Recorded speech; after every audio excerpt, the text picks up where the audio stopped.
नमस्कार, मी संयोगिता आणि आपण पाहता चाळीसगाव डांगांची ओळख सुराज्य मराठी. पाहुयात आजची घडामोड. विखे पाटील राजूरला रुग्णांच्या भेटीला. अहिल्यानगर जिल्ह्यातील राजूर गावात काविळीचा मोठा फैलाव झाला असून 2 जणींना जीव गमवावा लागला आहे. आज पालकमंत्री राधाकृष्ण विखे पाटील यांनी राजूर गावात रुग्णांची भेट घेत आढावा घेतला, परिस्थिती जाणून घेत सूचना केल्या आहेत. अकोला तालुक्यातील राजूर गावात गेल्या 15 दिवसापासून काविळीच्या साथीने थैमान घातले आहे. उपचारादरम्यान 2 जणींना जीव गमवावा लागल्याने प्रशासन खडबडून जागे झाले आहे. आज पालकमंत्री राधाकृष्ण विखे पाटील यांनी राजूर गावात ग्रामीण रुग्णालयात रुग्णांची विचारपूस करत प्रशासनाचा आढावा घेतला. या आढावा बैठकीला जिल्हाधिकारी, मुख्य अधिकारी आणि आरोग्य अधिकाऱ्यांसह ग्रामस्थ उपस्थित होते. काविळीची साथ आटोक्यात आणण्यासाठी उपाययोजना केल्या जात असून जे दोषी आहेत त्यांच्यावर कारवाई करणार असल्याचं विखे पाटील यांनी स्पष्ट केलंय. साथीचा उद्रेक झालेला आहे. त्या संदर्भामध्ये ज्या उपाययोजना प्रशासनाच्या वतीने करण्यात आल्या, आरोग्य विभागाच्या वतीने करण्यात आल्या, आढावा या ठिकाणी आज मी स्वतः घेतला. ग्रामीण रुग्णालयामध्ये जाऊनही त्या ठिकाणी रुग्णांची विचारपूस केली आणि स्थितीमध्ये तर परिस्थिती आटोक्यामध्ये आणण्यामध्ये बऱ्यापैकी आपल्याला यश मिळालंय. साधारण 263 गावातील विशेष करून मुलं आहेत, प्रामुख्यानं शाळेत जाणारी मुलं आहेत, यांना ती लागण झालेली आहे आणि संभाव्य जे निदान रोग येतात, प्राथमिक दर्शनी दिसतंय कावीळ झालेली आहे. दुर्दैवाने 2 मुलांचा त्या ठिकाणी मृत्यू झाला. त्याच्यामध्ये त्याचा दूषित पाण्याचा परिणाम आणि पाणी पुरवठा योजनेच्या वितरणामध्ये कार्यपद्धतीमध्ये असलेल्या ग्रामसेवकाकडून निष्काळजीपणा झाल्याचं प्राथमिक दर्शन दिसतंय. त्याच्या संदर्भात माननीय मुख्य कार्यकारी अधिकारी त्याच्यावर चौकशी करतायत. आता या निमित्तानं आपल्या जो आपण ब्लड सॅम्पल पाठवलं होतं त्यामध्ये हेपॅटायटिस ए असा त्याच्यामध्ये निष्कर्ष आलेला आहे. हिंदूच्या हॉस्पिटलला सॅम्पल पाठवलं होतं, पण त्याच्या रुग्णाची स्थिती आता मध्ये आहे. आता प्रभावी उपाययोजनाकरता तज्ञ डॉक्टरशी आता नेमणूक करण्यात आलेली आहे. डॉक्टर आपण पाठवले बाहेरून त्यांची राहण्याची व्यवस्था करण्यात आलेली आहे. नर्सेसचा बाहेरून करण्यात आलेला आहे. ब्लड सॅम्पल 2-3 दिवस लागाय. आता प्रवरा मेडिकल ट्रस्ट, प्रवरा हॉस्पिटलची आता मदत घेण्यात आलेली आहे की ताबडतोब सॅम्पल 4 दिवसामध्ये लगेच आणायलाच होईल अशी एक यंत्रणा प्रवरा हॉस्पिटलमध्ये आहे. त्याकरता त्यांची मदत घेतली. त्यांचे डॉक्टर आलेले आहेत, लिव्हर स्पेशलिस्ट आहेत, काही मेडिसिन आहे. म्हणजे शासनाच्या एकूण व्यवस्थेला ते पूरक होणार आहे. शासनामध्ये सुद्धा उपाययोजना केलेल्या चांगल्या आहेत, त्यामध्ये काही कुठल्या प्रकारची चढढकलपणा झालेला नाही आहे. त्यामुळे स्वतंत्र टीम तयार करण्यात आलेली आहे. त्यामध्ये 10 वैद्यकीय अधिकारी आपण वेगळ्या याच्यातून केलेले आहेत आणि 20 CHO समुदाय अधिकारी आपण त्या ठिकाणी उपलब्ध करून घेतलेले आहेत. आता घरोघरी क्युरीचं वाटप असेल, सगळ्या वाटपास आपल्याला तिसऱ्याचा वापर करण्याचा मुद्दा असेल किंवा माननीय जिल्हाधिकारी महोदयांनी आम्ही सांगितले की सगळ्यात असे जे स्रोत पाण्याचे खराब झालेले आहेत, तक्रारी आहेत, राजूरच नव्हे संपूर्ण जिल्ह्याचे पहिल्या टप्प्यात या आठवड्यामध्ये सगळे पाण्याचे स्रोत त्याला तपासायला सांगितलेले आहेत. त्या व्हिडिओवर तहसीलदार जबाबदारी देऊन कारण घटना होण्यापूर्वी घटना घडल्यानंतर आपण उपाययोजना करतो. घटना होऊ नये यासाठी ज्या उपाययोजना करायच्या आहेत, पाणी सारखं तपासणं, तर जे पाणी पुरवठा योजना सुरू आहे त्याच्यामध्ये ते पीसीआर पावडर वापरणं किंवा मग ज्या उपाययोजनांसाठी स्वच्छ पाणी पुरवठा होण्याकरता करायचे आहेत त्याची जेवढी शेवटी सगळ्या लोकांची लागेल मुख्य कारण म्हणजे पिण्याचं पाणी आहे. आता विशेष करून राजूरमध्ये तर या भागामध्ये असणारे जे कुपोषणाचा जो भाग आहे त्यांना मग एकतर या कावीळमध्ये त्यांना जे काही जेवण दिलं जातं मुलांना किंवा घरी जे अन्न जे दिलं जातं त्याला मर्यादा आहे. विशिष्ट डाएट त्यांना देण्याची गरज आहे.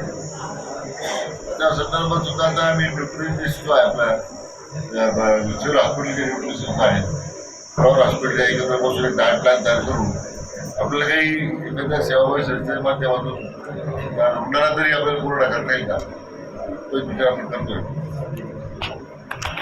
ग्रामसेवक पूर्णवेळ दराने हे या संपूर्ण टंचाईच्या काळामध्ये किंवा राजूर नाही सगळ्या जिल्ह्यामध्ये टंचाईच्या काळापर्यंतही गावात जाऊन थांबले पाहिजे, राहिले पाहिजे अशा प्रकारच्या सूचना आता देण्यात आलेल्या आहेत.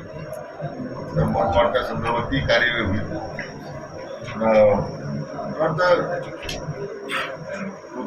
राजूर झालेली घटना गंभीर आहे. काही त्याच्याबद्दल काही कोणी म्हणजे वेगळं होतं असं कारण नाही आहे, पण या घटनेची पुनरावृत्ती होऊ नये त्या दृष्टीने आम्ही आता उपाययोजना करतोय. आणि मला खात्री आहे की त्या सर्व यंत्रणात कार्य झालेले आहेत. त्यातून आपल्याला या संकटावर आपल्याला मात करता येईल याच्याबद्दल मला पूर्ण विश्वास आहे. 2 मुलींना आपला जीव गमावा लागला, अनेक जणांवरती अजून उपचार सुरू आहे.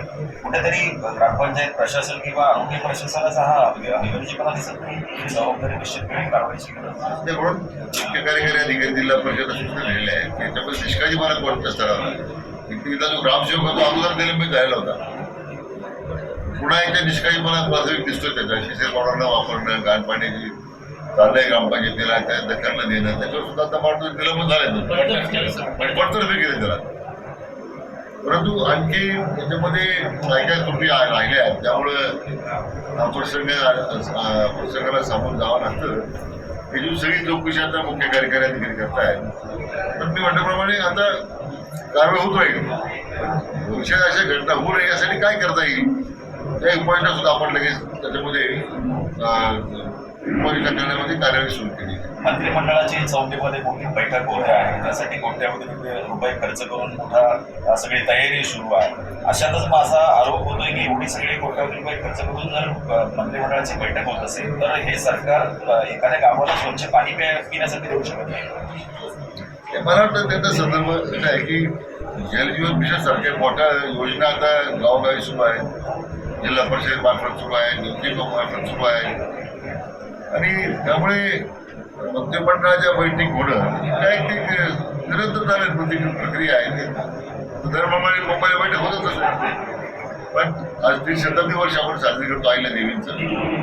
त्या 30 शताब्दी वर्षानिमित्तानं त्याला एक वेगळं महत्व आहे. त्यांचं जे जन्मगाव आहे त्या ठिकाणी